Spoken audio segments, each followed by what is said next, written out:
Tomé el teléfono al tercer timbrazo, y el reloj digital de la mesita de noche brillaba con un rojo acusador. 15 de noviembre de 2024, 3:47 de la madrugada. A los 65 años, uno aprende ciertas verdades de la misma manera que otros aprenden oraciones.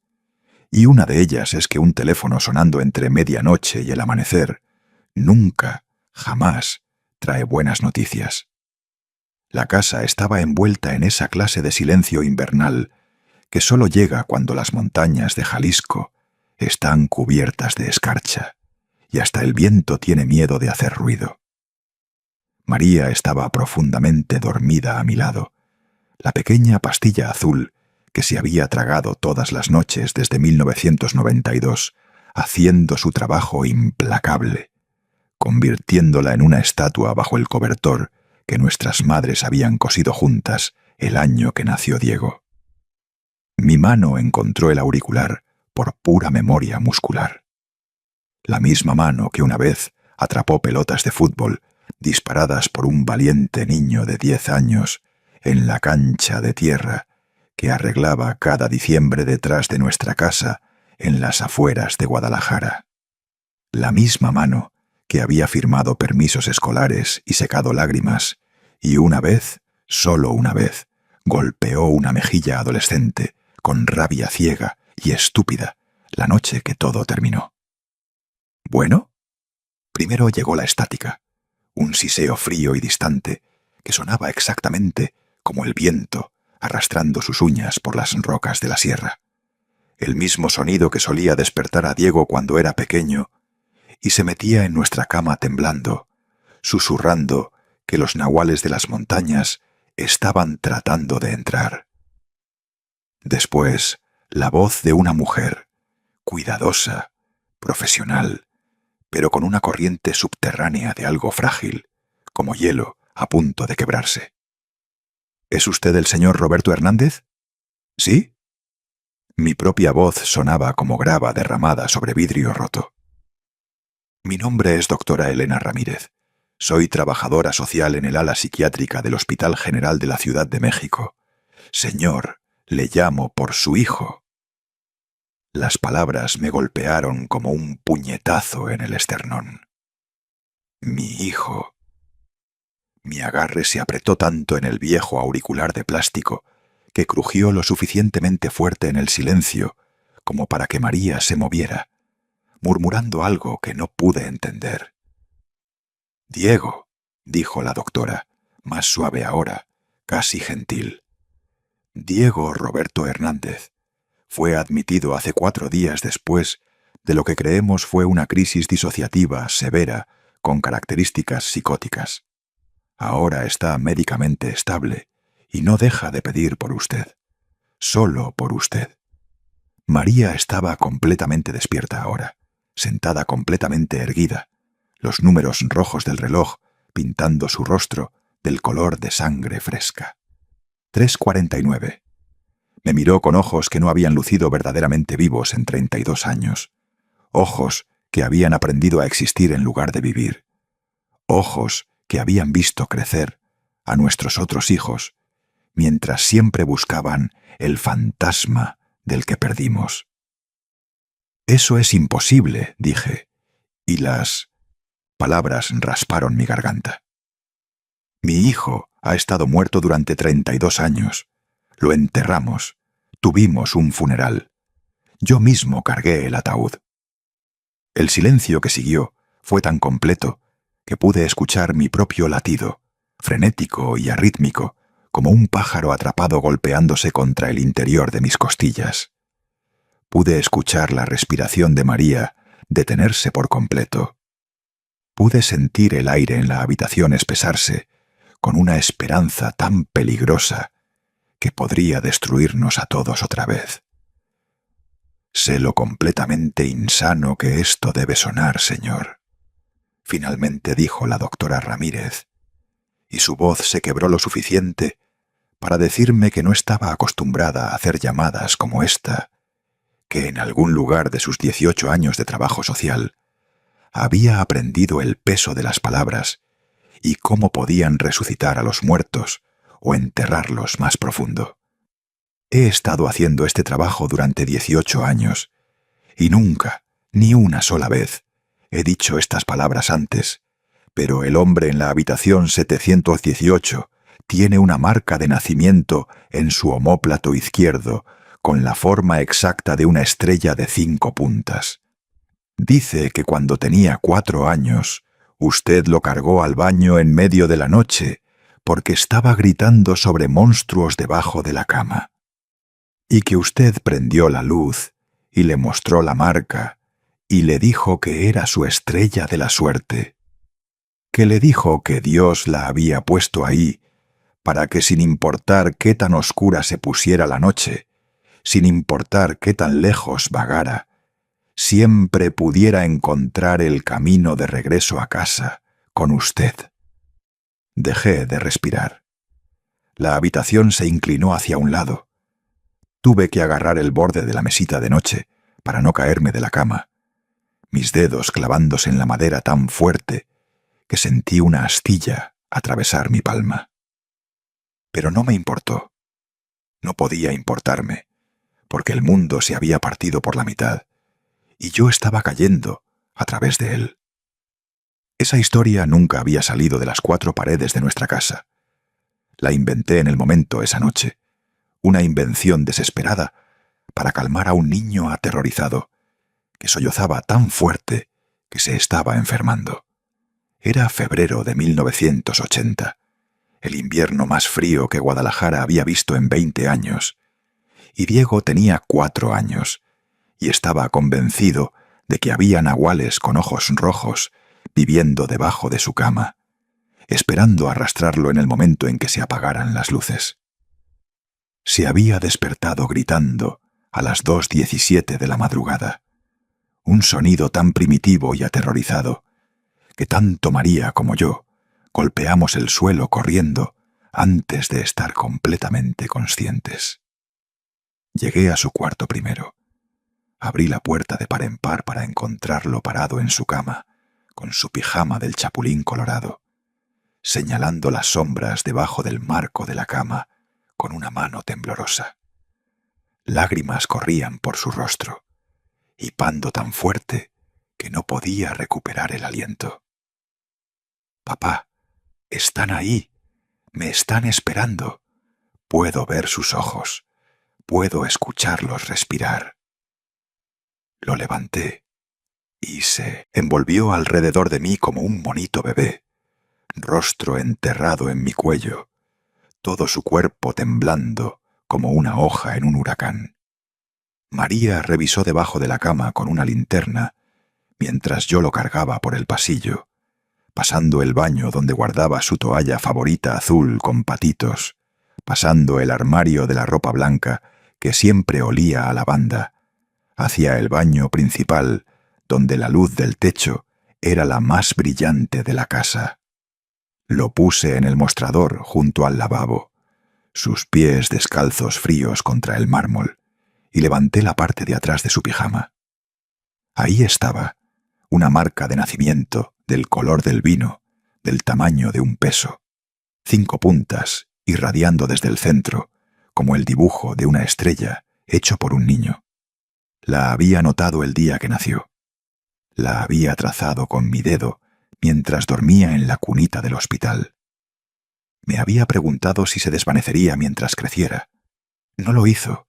Había crecido con él, perfecta y permanente.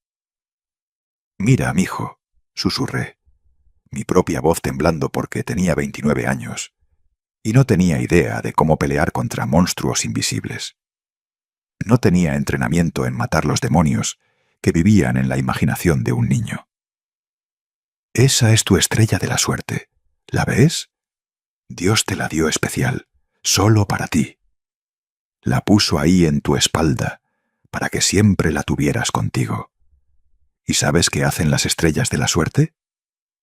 Sorbió por la nariz, volteando la cabeza para tratar de verla en el espejo, ojos aún húmedos, pero curiosos. «¿Qué?» «Te mantienen seguro. Mientras cargues esa estrella, nada en todo el mundo ancho puede evitar que regreses a casa con papá. Ni nahuales, ni sombras, nada. Esa estrella es más fuerte que cualquier cosa aterradora que puedas imaginar. Es como un poder de superhéroe, pero real. Estás protegido, Diego. Siempre. Se quedó mirándola en el espejo, ojos abriéndose con asombro, una manita pequeña alcanzando hacia atrás, para tocarla como si necesitara confirmar que realmente estaba ahí. Después me abrazó del cuello y enterró su rostro en mi hombro y susurró: «Prométeme, prométeme que los nahuales no me pueden atrapar». «Te lo prometo», dije, y lo decía en serio con cada molécula de mi ser. «La estrella no los dejará, yo no los dejaré». Se durmió ahí mismo en el piso del baño con su cabeza en mi hombro, respiración acompasándose, cuerpito, finalmente, relajándose. Lo cargué de regreso a la cama y lo arropé, y me senté en la silla a su lado hasta el amanecer, viendo su pecho subir y bajar, protegiéndolo de pesadillas que le parecían tan reales que bien podrían haber sido. Nunca le contamos a la policía sobre la estrella de la suerte. Nunca la pusimos en los carteles de desaparecido que fueron puestos en cada poste de teléfono en Guadalajara y Ciudad de México y en todas partes intermedias. Nunca volvimos a hablar de ella después del funeral, porque hablar de ella habría significado admitir que podría estar aún allá afuera en Mindinam, algún lugar cargando esa estrella, y habíamos dejado de buscar. Habíamos dejado que nosotros mismos creyéramos que los huesos en las montañas eran suyos, porque la alternativa, que estuviera vivo y sufriendo, y nosotros no estuviéramos buscando más, era demasiado insoportable de contemplar. La mano de María encontró la mía en la oscuridad, sus dedos más fríos que el aire afuera, temblando como huesos de pájaro. «Sabía sobre la estrella de la suerte», le dije, apenas reconociendo mi propia voz. «Nadie más sabía, solo nosotros tres». Hizo un sonido que nunca había escuchado de ella antes en 37 años de matrimonio.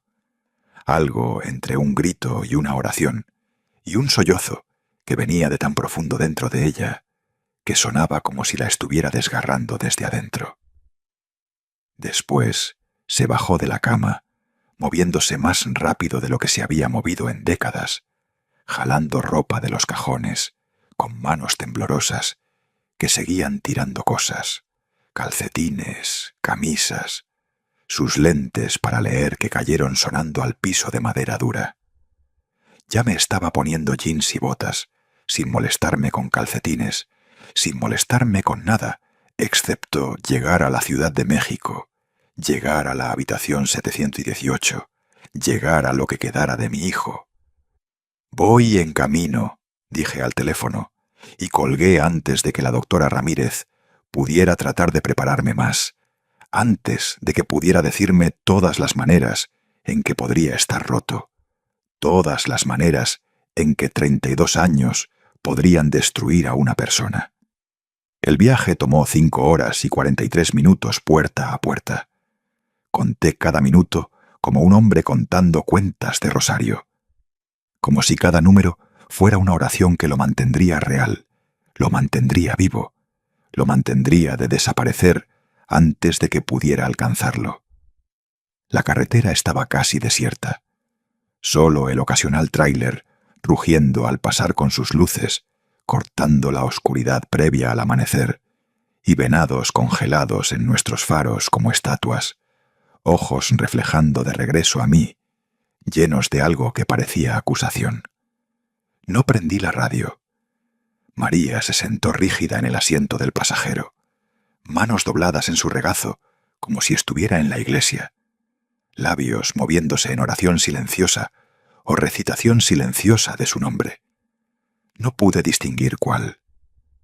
Necesitaba el silencio para poder recordar cada segundo de los 16 años que me había sido permitido ser su padre antes de que el universo se lo llevara. Diego llegó al mundo el 12 de junio de 1976 en el Hospital Civil de Guadalajara. 3,2 kilos de pura luz, cabello rubio tan claro que era casi blanco bajo las luces de la sala de partos, ojos gris azulados, salpicados de verde, que hicieron que la enfermera jadeara y dijera que parecía algo salido de un cuento de hadas, como un niño changeling que había vagado fuera de las viejas historias que contaban las abuelas en los pueblos de la sierra. Salió gritando, furioso por haber sido desalojado de su hogar cálido y oscuro, pequeños puños ondeando al mundo brillante y frío. Cuando lo pusieron en el pecho de María, sus ojos se fijaron en los de ella, y dejó de llorar instantáneamente, como si la reconociera, como si estuviera diciendo: «Ah, ahí estás, te he estado buscando». Nunca gateó, ni una sola vez, lo que preocupó a María, hasta que el pediatra le aseguró que algunos bebés simplemente se saltan esa etapa completamente. A los 9 meses se levantó de la mesa de centro una soleada mañana de martes, tomó 3 pasos tambaleantes en piernas que se veían demasiado flacas para sostenerlo, y marchó directamente a través de la sala como si tuviera algún lugar importante que estar, y ya llegara tarde. Caminó a la cocina donde yo estaba haciendo café, y me miró con esos ojos enormes, y dijo, claro como el agua: «Hola, papá». Y mi corazón explotó en mi pecho. Para los 2 años, hablaba en oraciones completas, haciendo preguntas que no tenían respuestas. ¿Dónde termina el cielo? ¿Por qué no podemos guardar el atardecer? ¿Los árboles sueñan? Para los 3, había descubierto cómo abrir la puerta principal, y lo encontramos en el patio trasero al amanecer, cubierto de lodo, tratando de plantar sus carritos de juguete para que crecieran y se volvieran reales. Para los 4, podía patear la pelota hacia atrás mejor de lo que yo podía patearla hacia adelante, dando vueltas en círculos alrededor de mí, en la pequeña cancha de tierra que arreglaba cada diciembre, riéndose cada vez que me caía, mientras él pasaba deslizándose como un pequeño futbolista. Para los 6, estaba metiendo libros de contrabando debajo de las cobijas con una linterna mucho después de que se apagaran las luces, y lo encontraría a medianoche aún leyendo, ojos rojos de entrecerrar en la luz tenue, absolutamente absorto en El Principito o Platero y yo. Nunca tuve el corazón para castigarlo por ello. ¿Cómo castigas a un niño por amar demasiado las historias? Para los 8, estaba trayendo a casa cada animal callejero que podía encontrar. Gatos con orejas desgarradas, perros con pelo enmarañado, un cuervo con un ala rota que mantuvo en una caja en el garaje, y alimentó con huevos revueltos hasta que pudo volar otra vez. Lloró durante 1 hora el día que voló, parado en el camino de entrada, viéndolo desaparecer en el cielo. Y cuando le pregunté por qué estaba triste cuando había trabajado tan duro para sanarlo, dijo: «Porque ahora está solo otra vez, papá. ¿Qué tal si se lastima y no hay nadie que lo ayude la próxima vez?» Para los 10, me había convencido, yo que le tengo terror a las alturas, yo que no puedo mirar por una ventana del 2º piso, de construirle una casa en el árbol 9 metros arriba, en el enorme nogal, detrás de nuestra casa, en las afueras de Guadalajara. Había dibujado planos en papel cuadriculado, calculado medidas, presentado su caso como un pequeño abogado, argumentando ante un jurado. «Papá, voy a tener cuidado, lo prometo, y tú estarás ahí todo el tiempo para asegurar que no me caiga. Por favor, nunca pediré nada más en la vida». Esa fue una mentira, por supuesto. Pidió aproximadamente 700 cosas después de eso. Pero no pude decir que no a esos ojos. Pasé 3 fines de semana consecutivos en abril de 1986, encaramado en una escalera, que se sentía como si fuera directamente al cielo. Rodillas golpeando, estómago en mi garganta, manos sudando tan mal que tenía que limpiarlas en mis jeans cada 30 segundos. Diego, parado en la plataforma, que ya habíamos construido, pasándome clavos y tablas y ofreciendo ánimo como un pequeño capataz de construcción. Lo estás haciendo genial, papá. No mires hacia abajo. Solo mírame a mí. ¿Ves? No te vas a caer. Me tienes sosteniendo la escalera. Te tengo a ti. La fe en su voz, la certeza absoluta de que estaba seguro porque él me estaba cuidando, me hizo querer reír y llorar al mismo tiempo. Aquí estaba este niño de 23 kilos, prometiendo proteger a su padre de 91 kilos de caerse. Y de alguna manera, imposiblemente, funcionó. Me sentí más seguro porque él estaba ahí. Terminamos la casa del árbol el tercer domingo. Tenía paredes y techo, y una puerta con cerradura y ventanas con vidrio real, y una escalera de cuerda que podía subir detrás de él cuando quería estar solo. La pintamos verde oscuro, con adornos blancos, y pasó toda una tarde con una lata de pintura roja, cuidadosamente poniendo letras en un letrero que decía «Fuerte de Diego». No se permiten adultos excepto papá.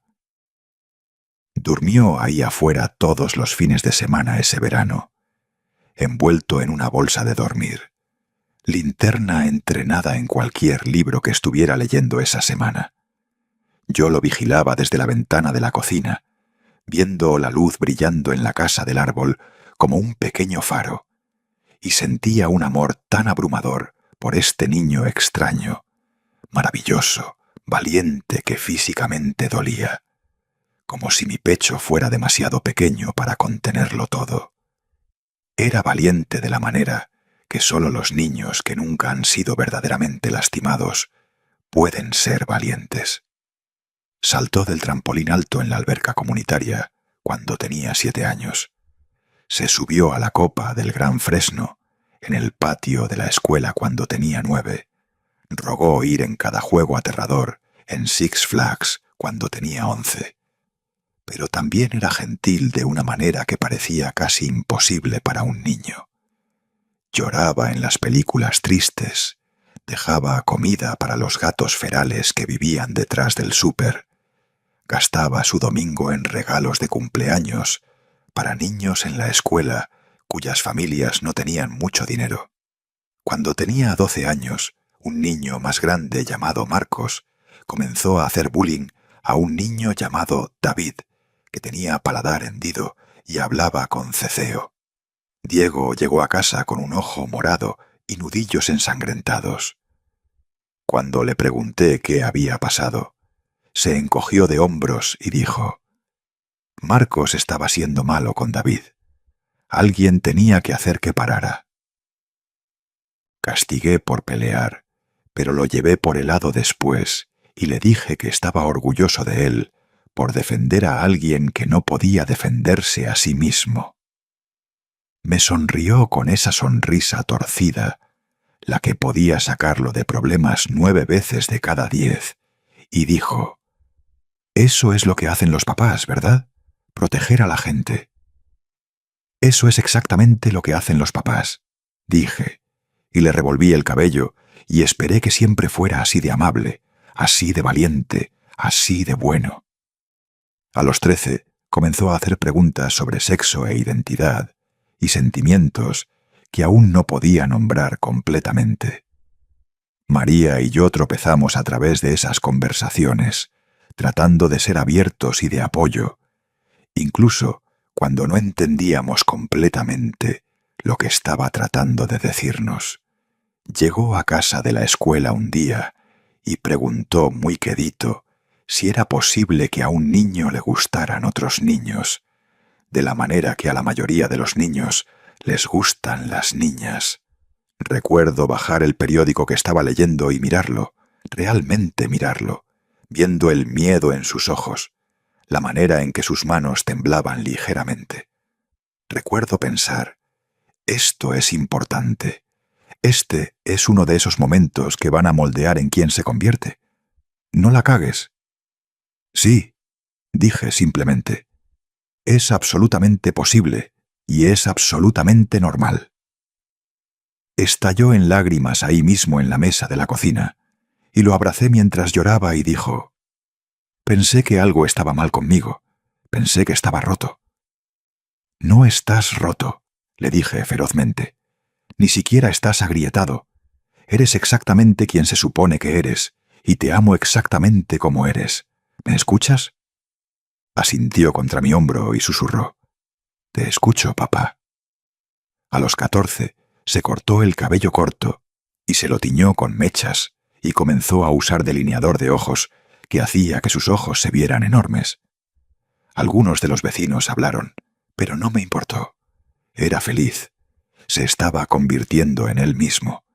Eso era todo lo que importaba. A los 15 se enamoró por primera vez. Un niño de su clase de teatro llamado Miguel, que tenía cabello rizado oscuro y tocaba guitarra y hacía reír tanto a Diego que resoplaba. Se sentaban en la casa del árbol durante horas, hablando de música y películas y el futuro que iban a construir juntos. Los veía a través de la ventana de la cocina, hombros presionados juntos, la cabeza de Diego en el hombro de Miguel, y me sentía agradecido de que mi hijo hubiera encontrado a alguien que lo hacía brillar así. La familia de Miguel se mudó a Tijuana en enero de su segundo año. Diego lloró durante una semana seguida, se negó a comer, se negó a salir de su cuarto. Me senté afuera de su puerta y le hablé a través de la madera, diciéndole que sabía que dolía, que el primer desamor siempre duele peor, pero que lo sobreviviría, que el dolor no duraría para siempre. «¿Cómo lo sabes?», preguntó, voz amortiguada y espesa por las lágrimas. «Porque soy tu papá», dije, «y nunca te he mentido, ni una vez. Vas a estar bien, mijo, te lo prometo». A los 16 todo se hizo pedazos. Comenzó pequeño, de la manera que estas cosas siempre lo hacen. Pequeñas mentiras sobre dónde iba después de la escuela, llegando a casa más y más tarde, perdiendo el toque de queda por 10 minutos, después 30, después 1 hora. El leve olor de cigarrillos pegándose a su chamarra, sin importar cuántas veces la laváramos. Cambios de humor que lo dejaban gritándonos 1 minuto y disculpándose con lágrimas, corriendo por su rostro al siguiente. Calificaciones deslizándose de 10 a 8 a 6. Llamadas de teléfono de maestros diciendo que había faltado a clases otra vez. ¿Estaba bien? ¿Todo estaba bien en casa? Después llegaron los chupetones floreciendo púrpura en su cuello, como acusaciones que ya ni siquiera trataba de ocultar. Las peleas a gritos que dejaron hoyos en el drywall y cicatrices en todos nosotros. Peleas sobre toque de queda, sobre respeto, sobre el mecánico de 22 años llamado Esteban, que lo recogía en un Tsuru oxidado, con manchas de primer, y un silenciador que hacía vibrar las ventanas 3 cuadras de distancia. Odiaba a Esteban antes de conocerlo. Odiaba la manera en que los ojos de Diego se iluminaban cuando ese carro llegaba al camino de entrada, con su base golpeando lo suficientemente fuerte como para sacudir las fotos en las paredes.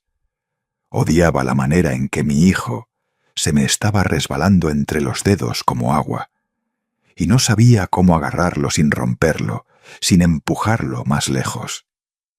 María y yo peleábamos sobre ello constantemente. Ella quería castigarlo, prohibirle ver a Esteban, encerrarlo en su cuarto si era lo que se necesitaba. Yo pensaba que eso solo lo haría rebelarse más fuerte, solo haría que Esteban pareciera más atractivo, más como libertad. Los dos estábamos aterrados, y ninguno de nosotros sabía la respuesta correcta, porque no había manual para esto.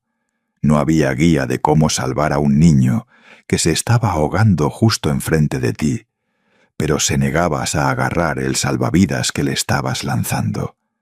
La última pelea fue la peor.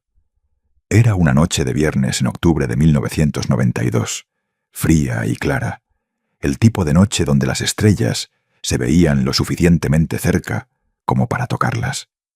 Diego bajó las escaleras a las 8:00 p.m., usando jeans ajustados y una chamarra de cuero que nunca había visto antes, oliendo a colonia y cigarrillos y algo más que no quería identificar.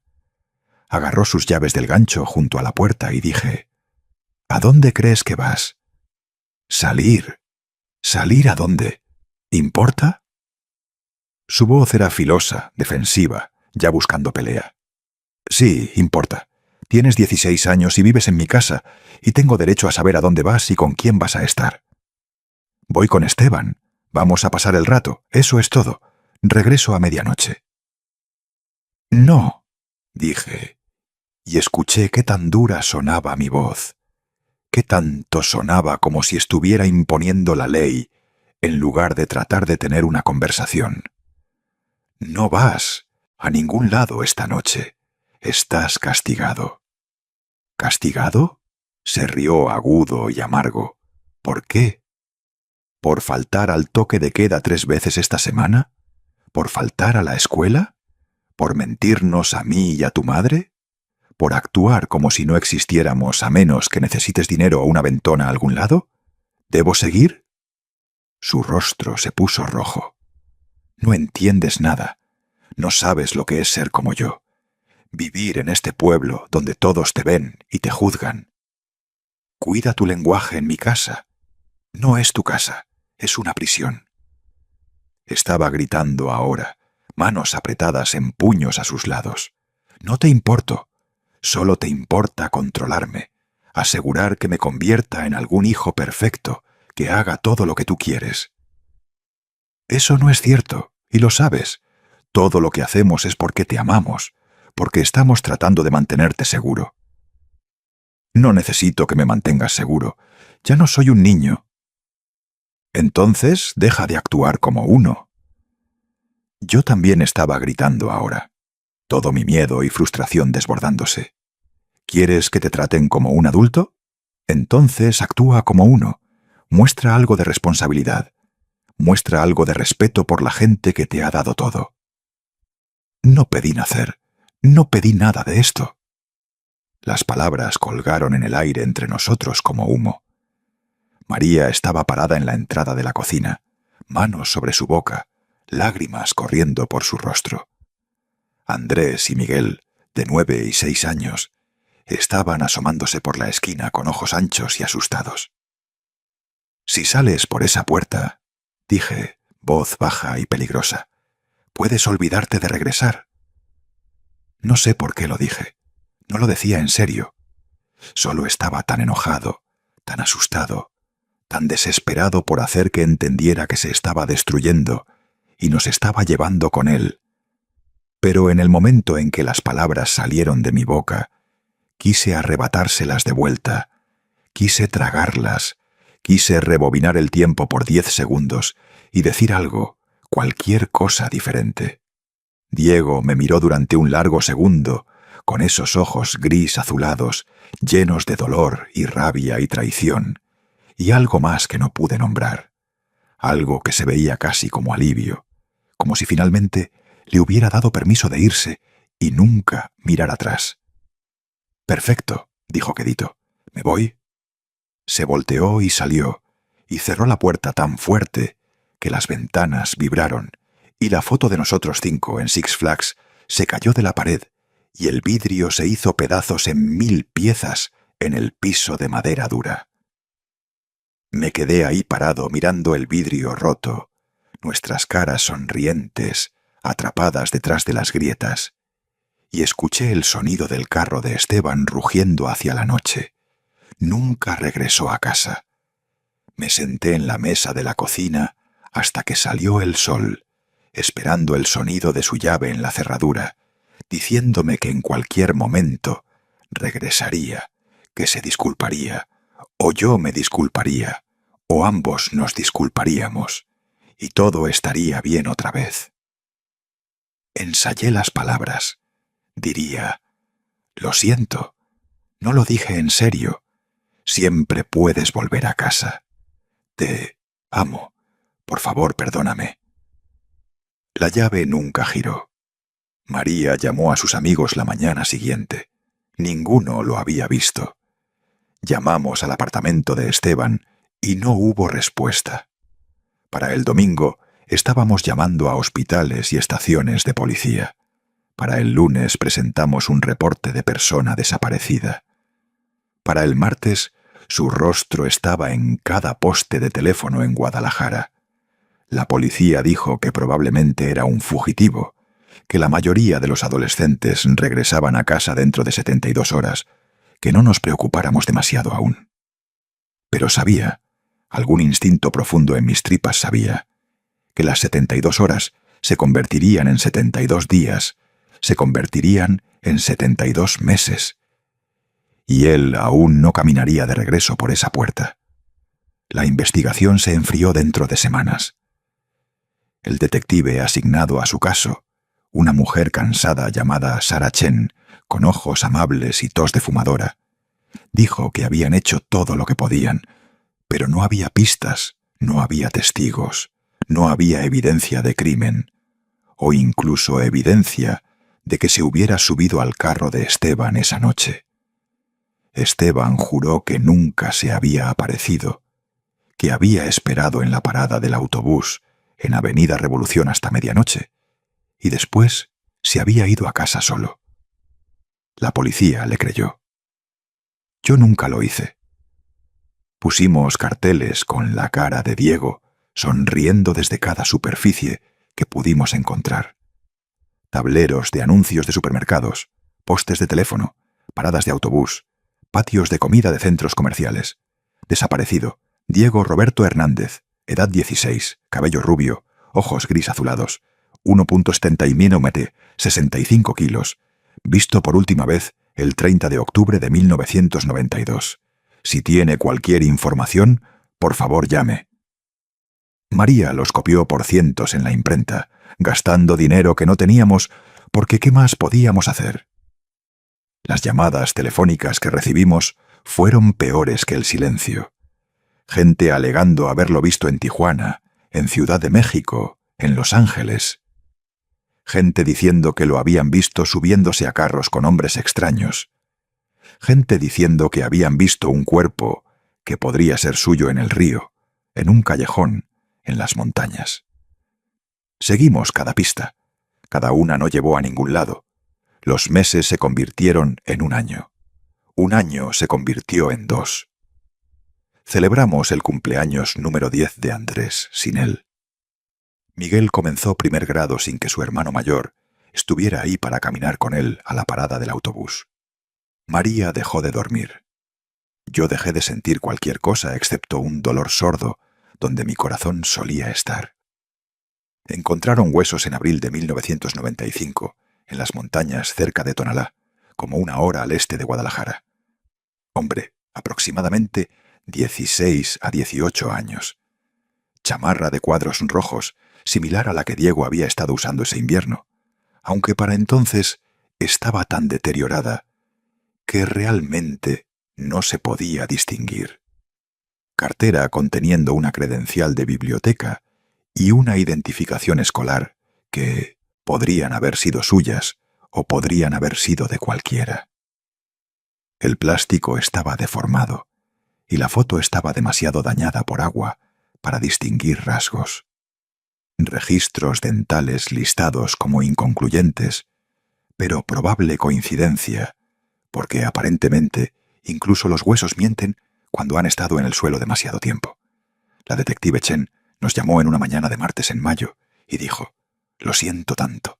Estamos 78% seguros de que es él». 78%, no 100%, ni siquiera 90%. 78%, como si estuvieran adivinando, como si estuvieran tirando dardos a un tablero y esperando pegarle a algo cercano a la verdad. Pero 78% fue suficiente para que la policía cerrara el archivo.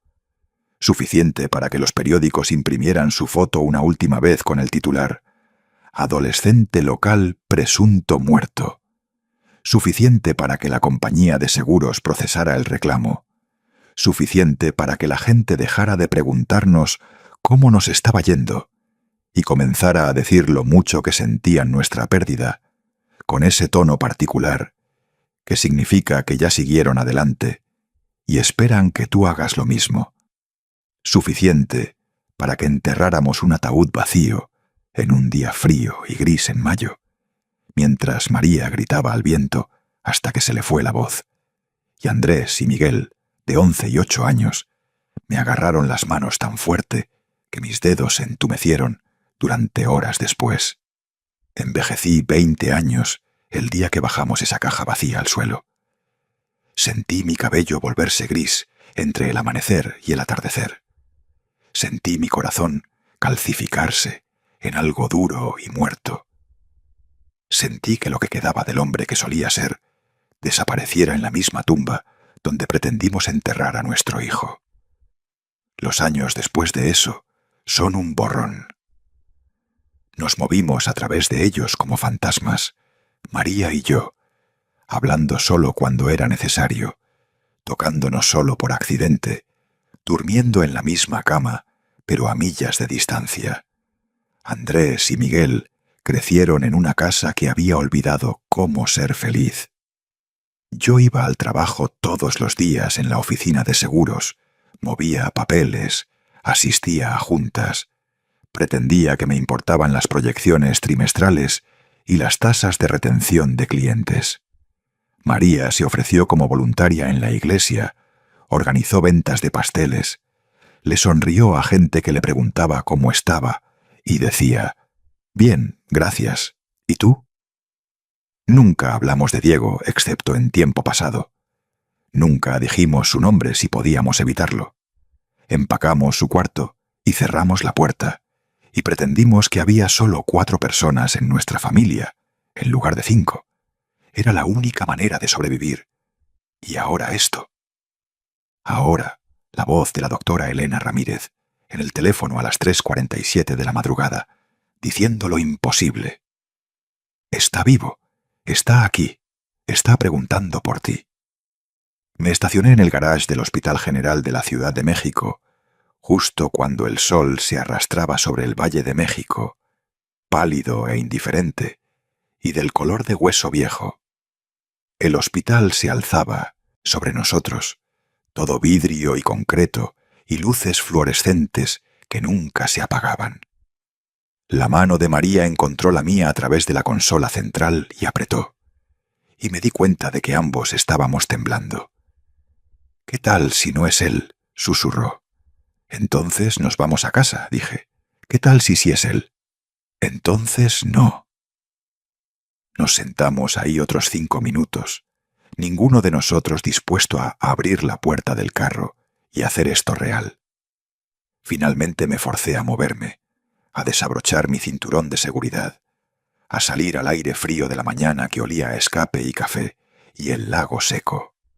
El hospital olía a cloro y café quemado, y esa clase particular de desesperación que se asienta en pisos de linóleo después de décadas de malas noticias. El lobby estaba mayormente vacío a esta hora, solo unas pocas enfermeras exhaustas cambiando turnos y un anciano dormido en una silla con su cabeza echada hacia atrás y su boca abierta. Las luces fluorescentes zumbaban arriba como insectos atrapados. La doctora Ramírez nos encontró junto a los elevadores. Era más joven de lo que esperaba, principios de los 40 tal vez, con cabello oscuro recogido en un chongo severo, y ojos que eran amables, pero cansados de la manera que solo la gente que trabaja en salas psiquiátricas se cansa, como si hubieran visto demasiado sufrimiento y no pueden no verlo. Usaba un cardigan azul sobre su bata médica y zapatos sensatos que chirriaban ligeramente en el linóleo. «Señor y señora Hernández», dijo quedito, ofreciendo su mano. «Gracias por venir tan rápido». «¿Realmente es él?». La voz de María salió como apenas más que un susurro. La marca de nacimiento es una coincidencia exacta con la descripción que le dieron a la policía en 1992. La historia sobre la estrella de la suerte es información que nunca se hizo pública. Y sabe detalles sobre su familia que solo Diego sabría. Su primera dirección, los nombres de sus hermanos. ¿Qué cocinaba usted para la cena todos los domingos por la noche? Hizo una pausa. Pero necesito prepararlos. Este no es el Diego que recuerdan. Nos llevó por corredores que se veían todos idénticos. Luces fluorescentes, zumbando arriba como avispones atrapados en vidrio. Letreros apuntando a radiología y oncología, y servicios psiquiátricos, enfermeras empujando carritos de medicinas y pacientes en sillas de ruedas. Y en todas partes el olor de comida institucional y limpiador industrial, y algo debajo de todo eso que olía a miedo. «Necesito prepararlos», dijo quedito, parándose afuera de una puerta marcada 718. Diego ha soportado trauma profundo y prolongado, trastorno de identidad disociativo, PTSD complejo severo, décadas de abuso de sustancias solo para sobrevivir los días. Durante 32 años vivió exclusivamente como alguien llamado Lucas Benítez. Tenía una identidad completamente separada, una vida completamente separada. Y hasta donde él sabía, Diego Hernández murió en 1992. Hace 4 días, alguien reposteó su fotografía original de persona desaparecida en un grupo de Facebook de casos fríos, una de esas páginas donde detectives aficionados tratan de resolver casos viejos. Cuando vio su propia cara de 16 años mirándolo de vuelta. Cuando leyó los comentarios de gente diciendo que recordaban cuando pasó. Cuando su nombre estaba en todas partes e inevitable. La pared disociativa dentro de su mente colapsó. Todo regresó de golpe. 32 años de memorias encerradas, golpeándolo como un tren de carga. Puso una mano en mi brazo. Sus dedos estaban cálidos y me di cuenta de que me estaba congelando. Todo mi cuerpo entumecido con frío, que no tenía nada que ver con la temperatura. Está estable ahora físicamente, pero está aterrorizado. Aterrorizado de que lo culpen por sobrevivir cuando ustedes pensaban que estaba muerto. Aterrorizado de que acepten que sobrevivió y después rechacen al hombre en que fue forzado a convertirse para hacerlo. Aterrorizado de que después de todo este tiempo, después de todo por lo que ha pasado, va a perderlos a todos otra vez, porque ya no es el hijo que recuerdan. Nunca podría rechazarlo, dije, y mi voz salió ronca. Es mi hijo, eso es todo lo que importa. Sonrió, triste y gentil. Necesita escuchar eso de usted. ¿Están listos? No, nunca estaría listo, pero asentí de cualquier manera porque ¿qué más podía hacer? Empujó la puerta abierta. Estaba sentado en una de esas horribles sillas plásticas de hospital, de espaldas a la ventana. Luz de la mañana cortando líneas duras a través de una cara que era y no era la que había memorizado en fotografías durante 3 décadas. Se puso de pie lentamente cuando entramos, incierto, como si sus piernas pudieran traicionarlo en cualquier momento. Manos agarrando los brazos de la silla, como si necesitara algo sólido a lo que aferrarse. 48 años, no 16. El cabello rubio que recordaba, fino y liso, y siempre cayéndose en sus ojos, estaba más oscuro ahora, cortado corto y lleno de gris que atrapaba la luz. Estaba delgado, dolorosamente delgado, clavículas filosas bajo la sudadera gris donada que le colgaba como si fuera 3 tallas más grande, muñecas frágiles donde las mangas se subían, mostrando marcas de aguja y cicatrices que hicieron que mi estómago se cayera. Su cara era un mapa de sufrimiento, líneas profundas grabadas alrededor de su boca y ojos, por años que no había estado ahí para protegerlo, años que lo habían tallado hasta el hueso y lo habían dejado viéndose tanto anciano como infantil al mismo tiempo.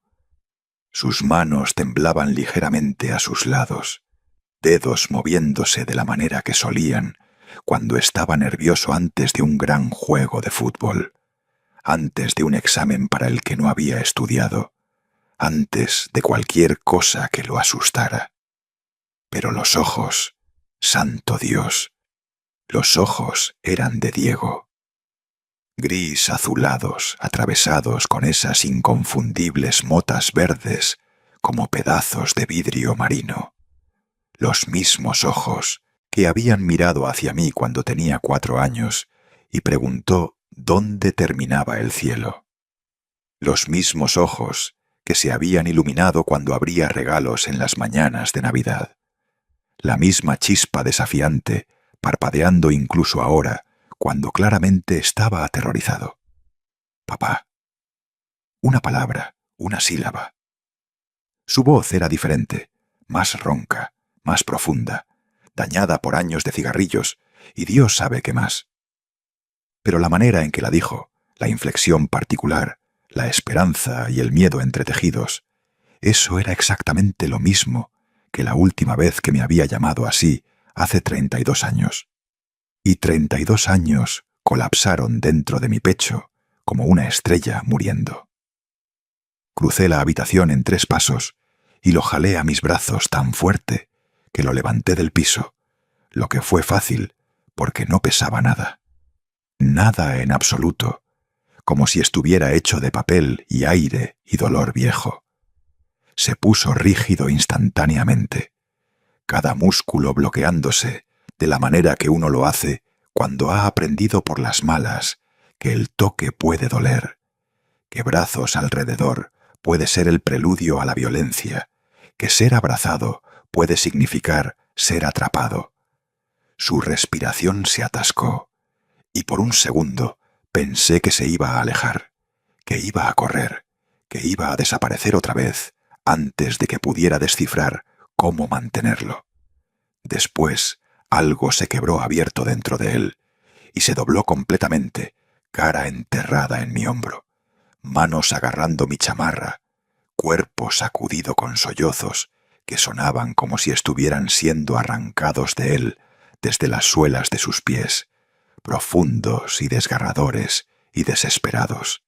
«Estás vivo», seguía diciendo una y otra vez, hasta que las palabras perdieron todo significado y se volvieron puro sonido, pura oración, pura gratitud.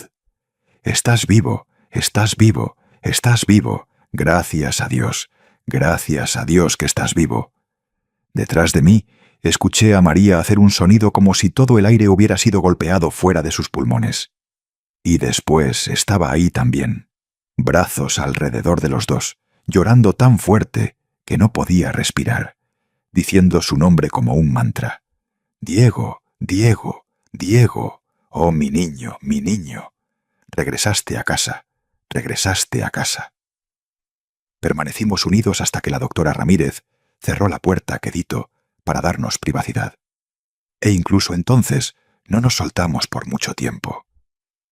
Los 3 aferrándonos el uno al otro, como si fuéramos las únicas cosas sólidas en un mundo que se había inclinado hacia un lado. Eventualmente nos sentamos.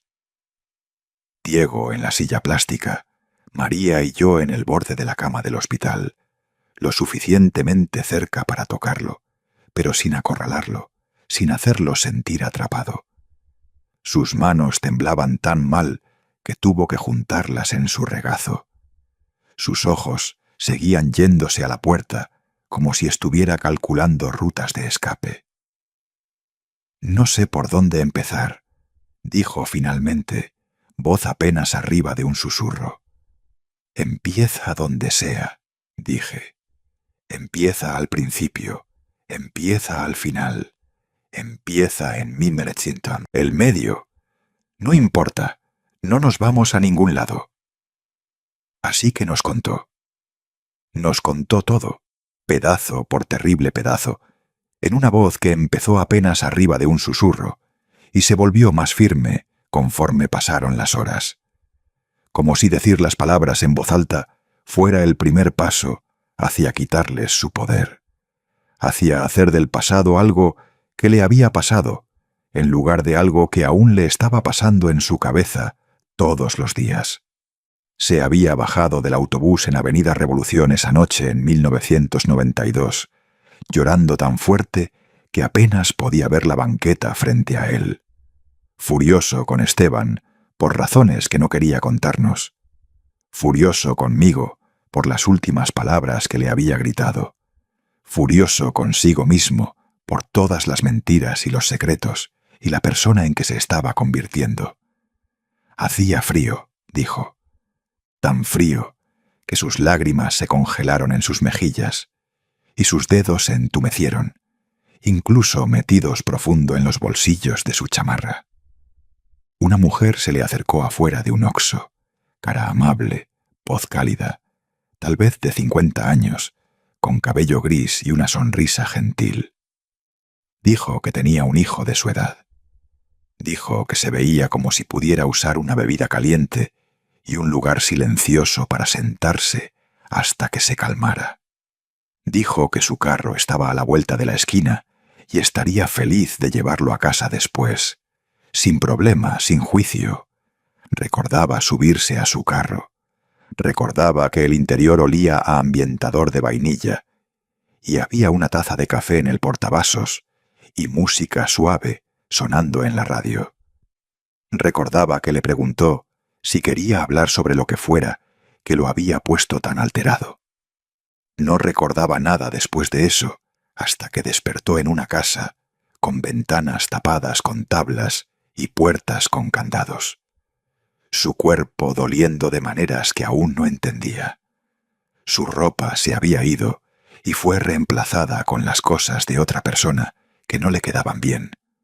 Había otros niños ahí, 6 o 7 de ellos, no podía recordar exactamente, rangos de edad de tal vez 12 a 20. Ninguno de ellos lo miraba. Ninguno de ellos hablaba, a menos que les hablaran. Ninguno de ellos usaba sus nombres reales. No nos contó todos los detalles. Algunos de ellos dijo que aún no podía acceder, que su cerebro los había encerrado detrás de muros que no estaba seguro de querer derribar. Algunos de ellos dijo que se los había contado a la doctora Ramírez y a su terapeuta de trauma, pero no se podía obligar a decirlos en voz alta a nosotros, porque podía ver en nuestras caras cuánto ya nos estaba destruyendo solo escuchar el contorno, la forma de lo que había pasado sin el horror específico de ello. Lo que sí nos pudo contar.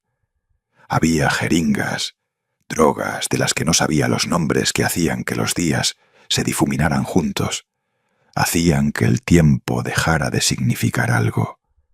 Había papeles falsos, un acta de nacimiento, un número de seguro social, una identificación de salud, todo para alguien llamado Lucas Benítez, nacido el 15 de marzo de 1976, sin padres listados. Había amenazas sobre lo que pasaría si trataba de correr, si trataba de contactar a alguien, si le decía algo a alguien sobre quién realmente era. Había años, décadas de hacer lo que fuera necesario para comer, para dormir adentro, para seguir vivo un día más, una semana más, un mes más en una vida que ya no era suya, pero era la única vida que tenía. Traté de recordar, susurró en un punto, manos retorciéndose juntas en su regazo. Al principio, traté tan fuerte de recordar mi nombre real, sus caras, dónde vivía. Lo decía una y otra vez en mi cabeza como una oración. Diego Roberto Hernández, Guadalajara, mamá y papá, Andrés y Miguel. Pero cada vez que lo decía en voz alta, me castigaban. Y eventualmente se volvió más fácil simplemente ser Lucas. Eventualmente, Lucas se sintió más real de lo que Diego había sido jamás.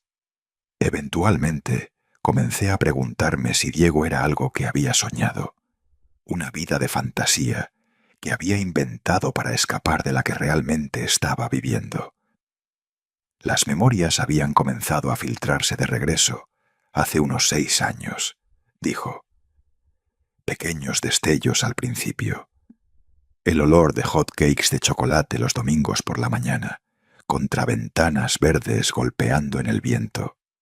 Un padre con cabello oscuro y ojos amables que tenía terror de las alturas, pero construyó una casa del árbol de cualquier manera porque su hijo se lo pidió.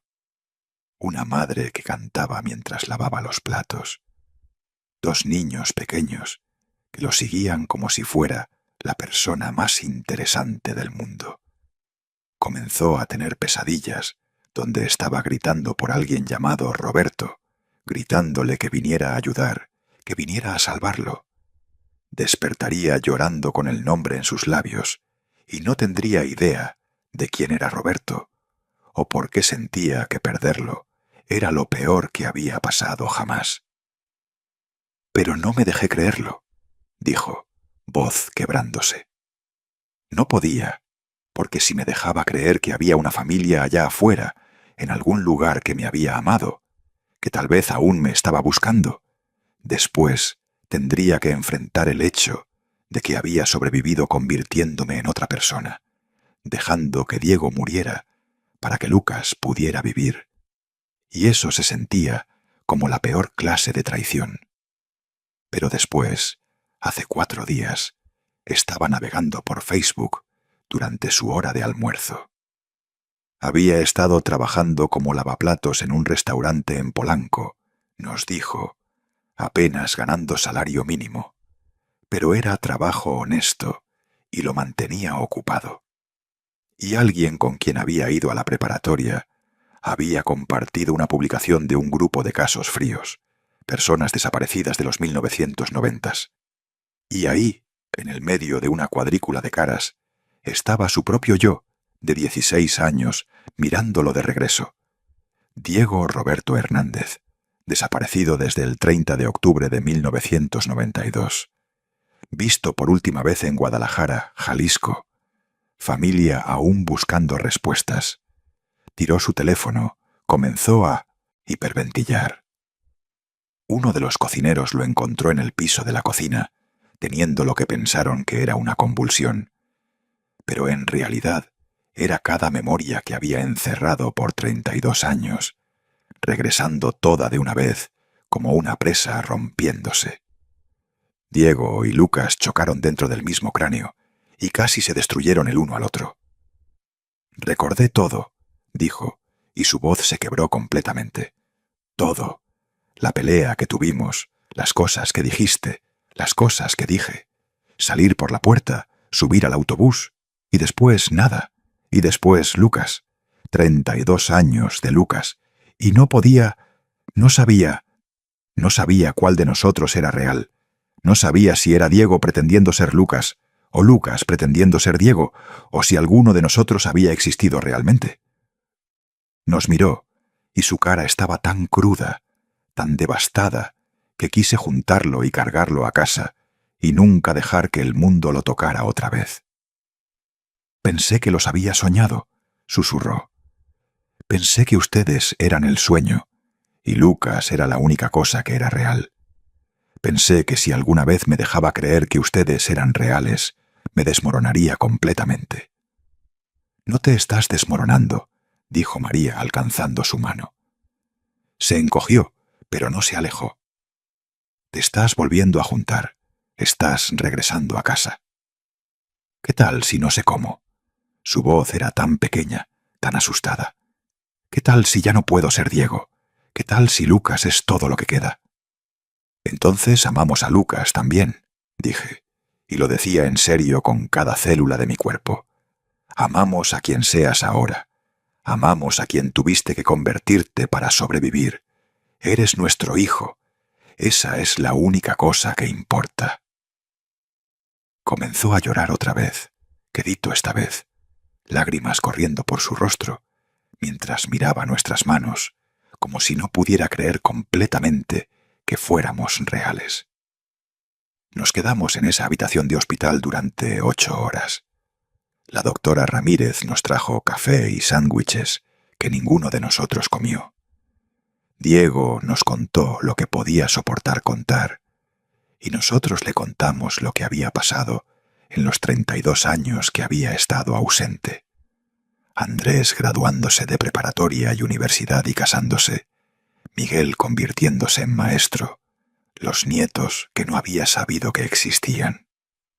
Le mostramos fotos en nuestros teléfonos y las miró como si fueran artefactos de otro planeta. Cuando terminaron las horas de visita y dijeron que teníamos que irnos, la cara de Diego se puso gris de pánico. «¿Van a regresar, verdad?», preguntó, voz tensa. «Esto no es... No se van a ir y decidir que esto era demasiado, y estoy demasiado roto para...». «Regresamos», dije firmemente. «Mañana en la mañana y la mañana después de esa, y cada mañana hasta que estés lo suficientemente bien para irte, y después te llevamos a casa». «Casa», repitió, como si la palabra estuviera en un idioma que había olvidado cómo hablar. «Casa», confirmó María, «donde perteneces». Manejamos de regreso a Guadalajara esa noche en silencio, ambos demasiado destrozados para hablar. Seguía viendo su cara, mayor, dañada, pero inconfundiblemente la cara de mi hijo. Seguía sintiendo la manera en que se había doblado en mis brazos, como si estuviera tratando de desaparecer dentro de mí. Seguía escuchando la manera en que había dicho papá, como si fuera una pregunta y una oración al mismo tiempo. Los resultados de ADN regresaron en una tarde lluviosa, de martes 3 semanas después. Estábamos sentados en la oficina de la doctora Ramírez, Diego entre nosotros, todos conteniendo la respiración, aunque ya sabíamos.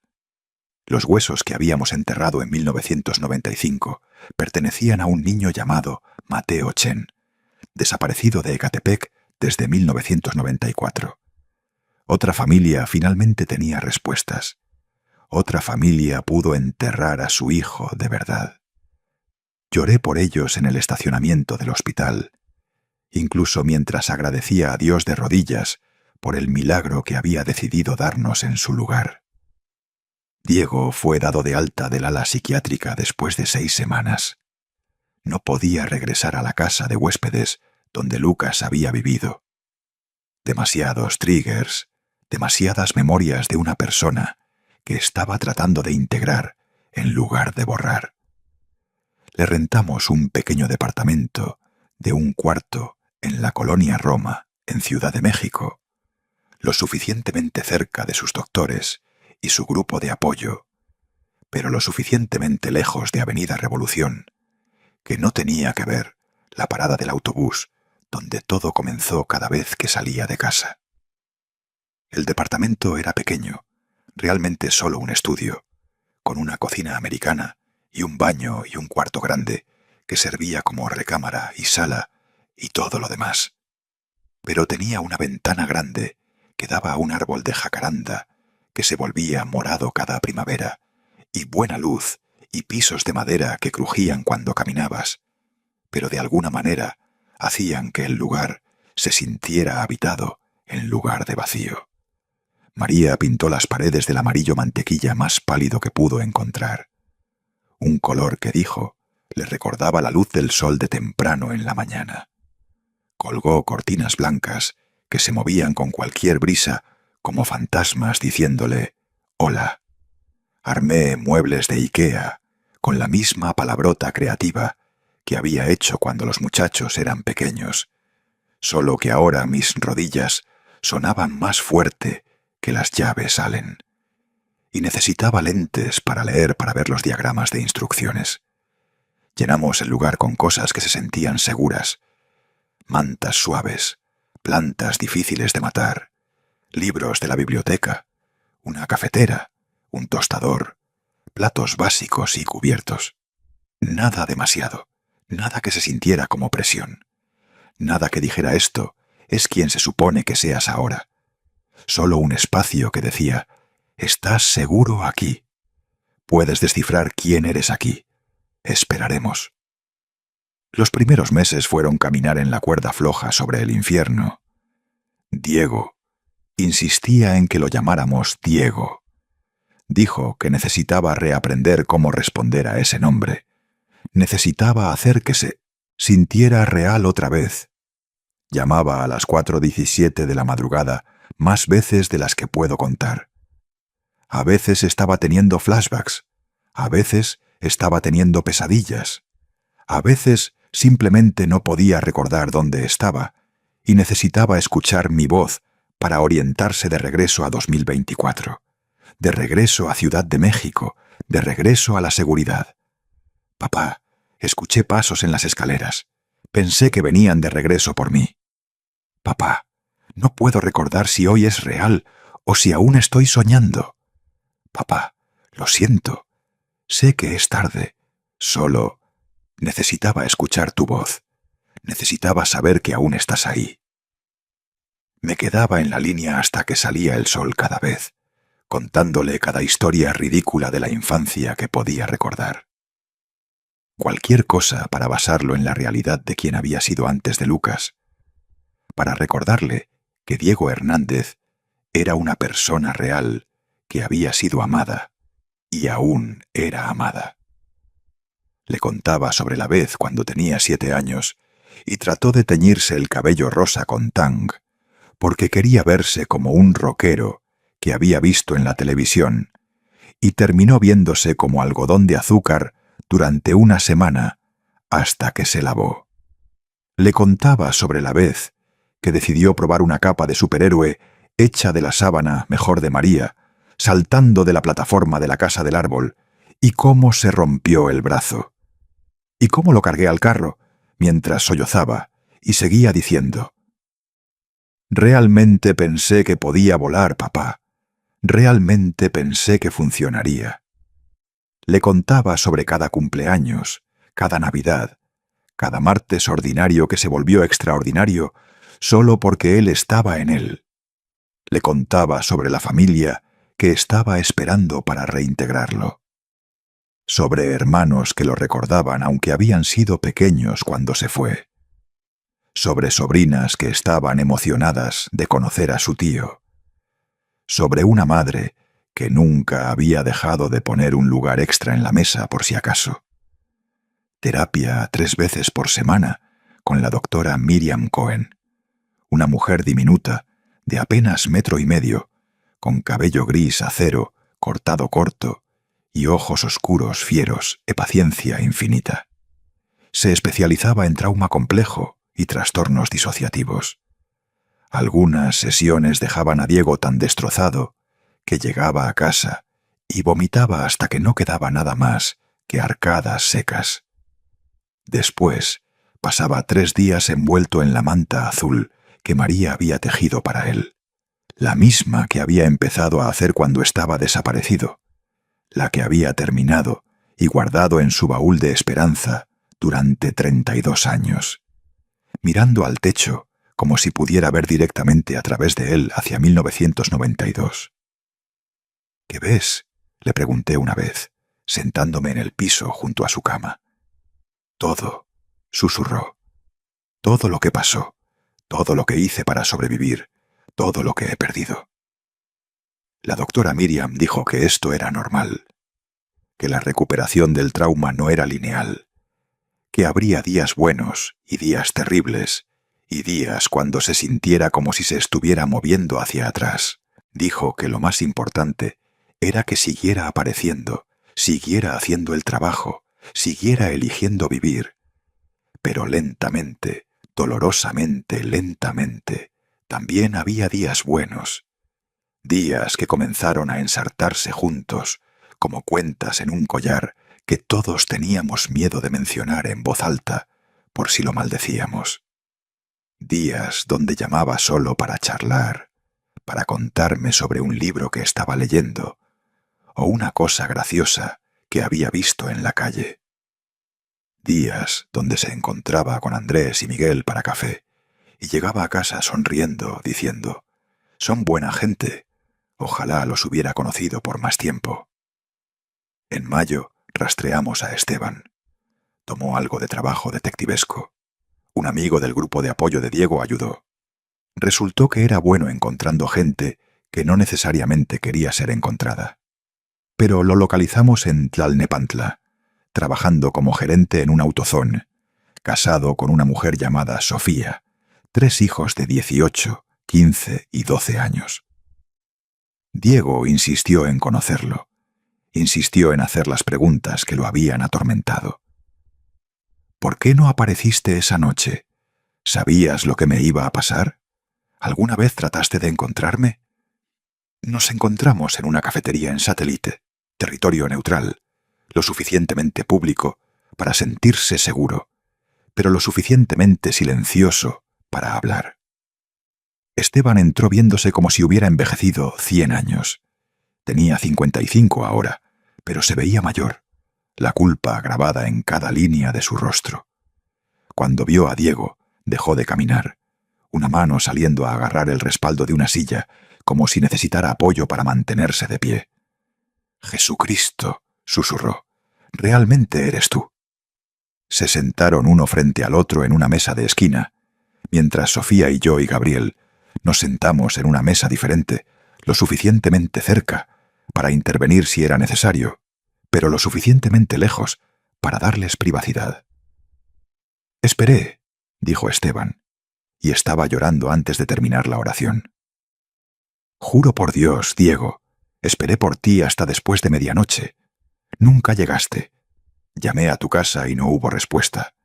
Manejé por ahí buscándote. Pensé que tal vez habías cambiado de opinión. Tal vez habías ido a casa. Tal vez simplemente habíamos malentendido sobre dónde encontrarnos. Nunca... No sabía por semanas que estabas desaparecido. No vi los carteles inmediatamente porque estaba evitando esa área porque no quería toparme contigo si estabas enojado conmigo.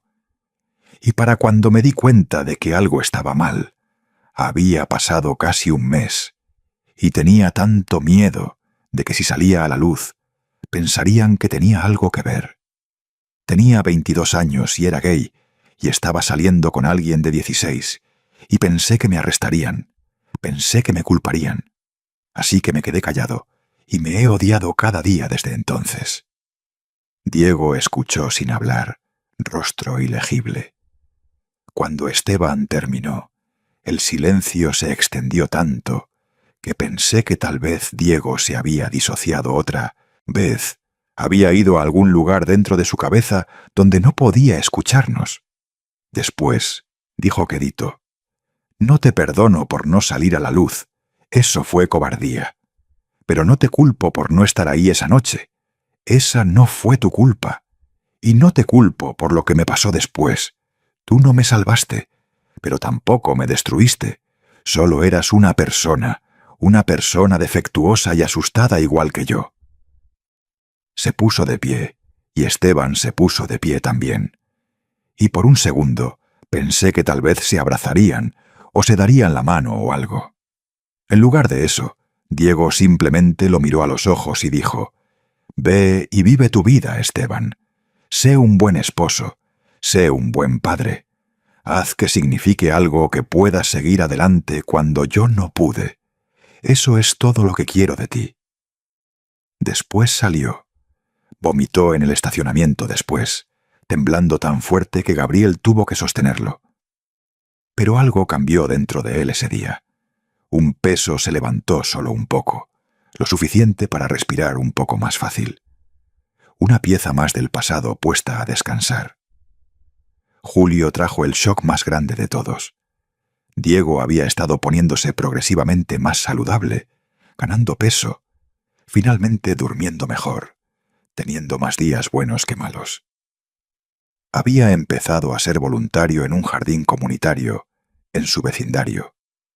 Algo que la doctora Miriam sugirió para ayudarlo a practicar, estar alrededor de gente sin la presión de explicar su historia. Había conseguido un trabajo de medio tiempo en una librería que se especializaba en libros usados, algo silencioso y de bajo estrés que le permitía estar alrededor de historias sin tener que contar la suya. Me llamó un domingo por la tarde y dijo: «Papá, necesito decirte algo. ¿Puedes venir? Necesito decirte a ti y a mamá juntos». Mi estómago se cayó. La última vez que alguien necesitaba decirnos algo juntos era que se habían encontrado huesos. Pero dije: «Por supuesto, estaremos ahí en 1 hora». Nos encontró en la puerta, viéndose aterrorizado. Nos llevó adentro a la mesita junto a la ventana, donde la luz de la tarde se derramaba, y dijo: «Necesito contarles sobre algo que pasó cuando era Lucas. Algo que nunca le he contado a nadie, excepto a la doctora Miriam». Tomó un respiro, después otro. Después dijo de golpe, como si necesitara sacarlo antes de perder el valor: «En 1998, cuando tenía 22 años, di a luz a una niña». El mundo se inclinó. La mano de María encontró la mía debajo de la mesa y apretó tan fuerte que mis huesos se molieron juntos. Diego aún estaba hablando, palabras cayendo una sobre otra. No podía. Apenas me estaba sobreviviendo a mí mismo. Estaba sin hogar la mitad del tiempo. No podía cuidar a una niña. Así que firmé papeles de adopción cerrada. La tuve durante 10 minutos y después dejé que se la llevaran. Y he pensado en ella cada día desde entonces. La llamé mía solo por esos 10 minutos. Solo para que tuviera un nombre de mí, aunque nunca supiera que se lo di. Estaba llorando ahora, jalándose el cabello. Abandoné a mi propia hija, la regalé. No soy mejor que la gente que me tomó. Soy exactamente como ellos. No pude protegerla, no pude mantenerla segura. «Para», dije más fuerte de lo que pretendía. «Para ahora mismo. No eres nada como la gente que te tomó. Nada. Le diste una oportunidad a una vida que no podías proveer. Eso no es abandono. Eso es amor. Pero no me conoce, no sabe de dónde vino, no sabe». «Entonces la encontramos», dijo María firmemente. «La encontramos y le contamos si quiere saber, si está lista. La encontramos y le damos la opción». Tomó 3 semanas de trabajar con un especialista en reunión de adopción, de llenar papelería, de esperar mientras la agencia trataba de hacer contacto. 3 semanas de Diego, apenas durmiendo, apenas comiendo, apenas capaz de funcionar por miedo y esperanza, peleando dentro de él. Y después llegó la llamada. Mía quería hablar. Tenía 27 años ahora, viviendo en Monterrey, trabajando como trabajadora social, especializándose en reunificación familiar. De todas las ironías crueles que el universo podía soñar. Siempre había sabido que era adoptada. Siempre se había preguntado sobre su familia biológica, pero no había empezado a buscar activamente hasta hace unos años. La primera videollamada pasó en una tarde de martes conmigo, y María en el cuarto para apoyo, pero fuera de cámara, dejando que Diego hiciera esto por su cuenta, pero listos para intervenir si nos necesitaba. La cara de Mía apareció en la pantalla, y Diego hizo un sonido como si hubiera sido golpeado. Se parecía a él, no exactamente. Sus rasgos eran más suaves, su cabello más oscuro, pero los ojos eran los mismos gris azulados, con motas verdes. La misma forma de cara, la misma sonrisa torcida que apareció cuando dijo nerviosamente: «Hola, soy Mía. Supongo que soy tu hija». «Lo siento tanto», dijo Diego inmediatamente, y después estaba llorando demasiado fuerte para continuar. «No te disculpes», dijo ella, y estaba llorando también. «Por favor, no te disculpes. No te culpo por nada. Nunca lo he hecho. Siempre supe, siempre sentí que quien quiera que fuera mi padre biológico debe haberme amado para dejarme ir. Debe haber querido algo mejor para mí de lo que podía dar. He tenido una buena vida. Tengo grandes padres que me aman. Y ahora puedo conocerte también. Eso no es algo por lo que disculparse. Eso es algo que celebrar». Hablaron por 3 horas esa primera llamada. Después hablaron todos los días por un mes. Después, en octubre, Mía voló a Ciudad de México para conocerlo en persona. Diego insistió en ir solo al aeropuerto. Necesitaba hacer esto él mismo, dijo. Necesitaba probarse a sí mismo que podía enfrentar a su hija sin desmoronarse. Pero pidió que esperáramos en el departamento para estar ahí cuando la trajera a casa. Así que esperamos, limpiamos frenéticamente, aunque el lugar ya estaba limpio. Hicimos galletas, aunque no sabíamos si le gustaban las galletas. Pusimos fotos de Diego cuando era niño para que pudiera ver de dónde venía. Llegaron justo después de las 2 p.m. Los escuchamos en las escaleras. La voz de Diego, nerviosa y emocionada, y otra voz, más joven, igual de nerviosa. La puerta se abrió y ahí estaba, 27 años, hermosa, viva, con los ojos de Diego y la sonrisa de Diego, y absolutamente nada de su trauma, porque él se había asegurado de eso. La había regalado para que pudiera crecer segura y amada y completa. «Esta es mi mamá y mi papá», dijo Diego, y la manera en que lo dijo, la posesividad, el orgullo, la certeza, hizo que algo se agrietara en mi pecho. «Mamá, papá, esta es Mía, su nieta». La abracé y ella me abrazó de vuelta y susurró: «Gracias por no darte por vencido con él. Gracias por traerlo a casa». La Navidad 2024 fue la primera completa en 32 años. 11 personas apretadas alrededor de nuestra mesa del comedor, que crujía bajo pavo y relleno, y 3 tipos de pie que María había estado haciendo durante días. Diego y Mía, sentados lado a lado, maravillándose del hecho de que existían en el mismo espacio. Andrés y su esposa Ana, y sus 2 niñas, Luna y Sofía, que tenían 7 y 4 años, y pensaban que su tío Diego era la persona más genial que habían conocido jamás. Miguel y su esposo, Ricardo.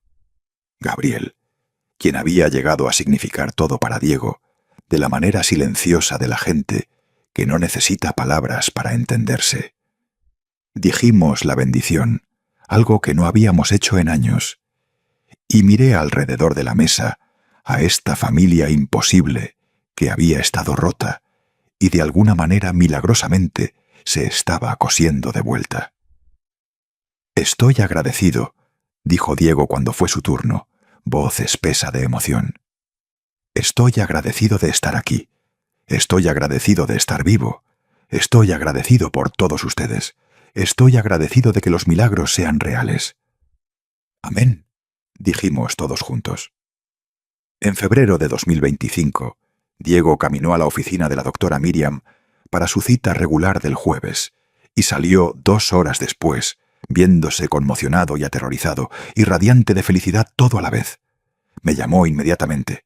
«Papá, necesito decirte algo». Mi corazón se cayó. «¿Estás bien?» Sí, estoy bien. Estoy mejor que bien. Estoy embarazado». Silencio. «Papá, ¿estás ahí?» «Estoy aquí», logré decir. «¿De verdad esta vez?» 12 semanas. Y esta vez me los voy a quedar. Esta vez voy a ser padre. Esta vez... Su voz se quebró. «Esta vez voy a hacerlo bien». Lloré tan fuerte que tuve que orillarme. Lloré por el bebé que había regalado, por los años que había perdido, por el futuro que finalmente se estaba permitiendo imaginar. El embarazo fue brutal. Hiperémesis gravídica que lo dejaba incapaz de mantener ni agua algunos días. Ataques de PTSD que venían de la nada como tormentas de verano, dejándolo acurrucado en el piso del baño, convencido de que estaba de vuelta en esa casa con las ventanas tapadas. Pero luchó por cada semana con una ferocidad que humilló a todos a su alrededor. Mantuvo cada cita médica, tomó cada vitamina, hizo cada ejercicio de respiración que la doctora Miriam le enseñó. Le hablaba al bebé constantemente, una mano siempre acunando el pequeño bulto que crecía día a día, susurrando la misma historia de la estrella de la suerte que yo una vez le había susurrado a él. Vas a estar bien, pequeñito. Vas a estar seguro. Vas a saber que eres amado cada día de tu vida. Te lo prometo. Te lo prometo. Te lo prometo. Gabriel se mudó con él en el tercer trimestre, demasiado preocupado para dejarlo solo, demasiado enamorado para dejarlo enfrentar esto sin apoyo. Alexander Roberto Hernández nació el 10 de noviembre de 2025 a las 6:47 de la mañana, después de 14 horas de labor que casi los mata a ambos. 3,6 kilos de vida furiosa de cara roja, gritando como si ya tuviera opiniones sobre el mundo. Y la mayoría de ellas eran negativas. Me paré en la sala de partos, algo que nunca pensé que haría para el hijo de mi propio hijo, y vi a Diego cargar a su bebé por primera vez. Lo vi contar dedos de manos y pies. Lo vi muy cuidadosamente levantar la pequeña camisa del bebé para revisar su espalda. Y ahí estaba, una estrella de 5 puntas, color vino y perfecta, en su pequeño omóplato izquierdo. Diego comenzó a sollozar tan fuerte que las enfermeras se preocuparon, pensaron que algo estaba mal. Pero Gabriel sabía, y yo sabía, y María sabía cuando se lo contamos después. La estrella de la suerte había regresado a casa. Bautizamos a Alexander el 18 de noviembre en la pequeña iglesia anglicana, en el centro donde habíamos bautizado a todos nuestros muchachos. Andrés y Miguel se pararon como padrinos, ambos llorando más fuerte que el bebé, quien durmió pacíficamente durante toda la ceremonia, como si supiera que estaba exactamente donde se suponía que estuviera. Mía cargó a su medio hermano con una clase de asombro en su rostro, como si no pudiera creer que nada de esto fuera real. Gabriel leyó un poema que había escrito sobre segundas oportunidades y caminos rotos que de cualquier manera llevan a casa. María usó el exacto mismo vestido azul pálido que había usado para el bautizo de Diego en 1976. El que aún le quedaba porque algunas cosas se niegan a soltar, porque algunas cosas están destinadas a ser usadas más de una vez. Destinadas a atestiguar milagros con 49 años de diferencia. El sacerdote dijo las palabras tradicionales sobre dar la bienvenida a Alexander a la familia de Dios. Pero todo lo que podía pensar era: bienvenido a casa, bienvenido a esta familia imposible, hermosa, rota, sanándose. Bienvenido a la historia que debería haber terminado hace 32 años, pero no lo hizo. Bienvenido al milagro. El 28 de diciembre de 2025, toda la familia se reunió en el patio trasero de nuestra casa en Guadalajara, bajo un sol invernal débil que se sentía como esperanza de cualquier manera. Diego, más fuerte ahora, 16 kilos más pesado de lo que había estado en el hospital, cabello casi completamente rubio otra vez, excepto por algo de gris obstinado que Gabriel decía lo hacía haber distinguido, subió la escalera primero. Lo seguí. 66 años y aún aterrorizado de las alturas. Rodillas crujiendo, corazón martillando exactamente de la manera que lo había hecho 35 años antes, cuando un niño valiente de 10 años me pasó clavos y tablas y me dijo que no mirara hacia abajo. Me dijo que estaba seguro porque él estaba sosteniendo la escalera. Ahora yo estaba sosteniendo la escalera para él. Ahora yo era el que decía: «¿Estás seguro? Te tengo. No te voy a dejar caer». La reconstruimos juntos durante 3 días fríos y claros. Nuevas tablas tratadas a presión, que durarían otros 30 años. Nuevos clavos galvanizados, que no se oxidarían.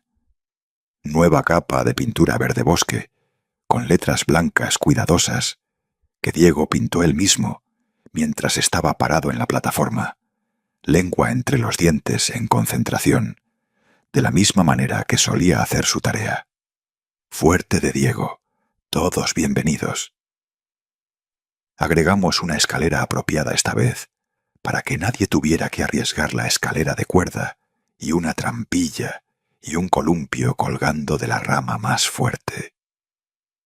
Agregamos una pequeña plataforma lo suficientemente grande para que un abuelo se sentara con su hijo y su nieto y viera las montañas congelarse y descongelarse y congelarse otra vez a través de todas las estaciones, de todos los años que nos habían sido devueltos.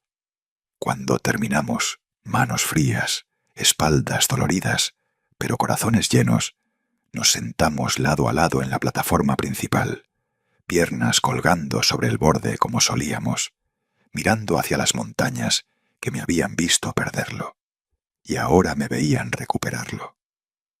Abajo, Gabriel cargaba a Alexander, pequeño puño curvado alrededor del pulgar de Gabriel, ambos mirándonos y sonriendo. María estaba parada junto a ellos, un brazo alrededor de los hombros de Mía, tomando fotos que llenarían álbumes, que probarían que todo esto realmente pasó. Que los milagros son reales y las segundas oportunidades existen, y el amor es más fuerte que cualquier otra cosa en el mundo. Incluso la muerte, incluso 3 décadas, incluso las peores cosas que los seres humanos se pueden hacer el uno al otro. María tomó una foto que ahora cuelga arriba de nuestra chimenea en un marco de madera simple. 2 hombres, uno viejo, uno de mediana edad, hombro con hombro en una plataforma 9 metros en el aire. Ambos llorando y sonriendo al exacto mismo tiempo. Ambos exactamente donde se supone que están. Hace 32 años perdí a mi hijo. Hoy, mañana y cada día después de este, lo tengo de vuelta.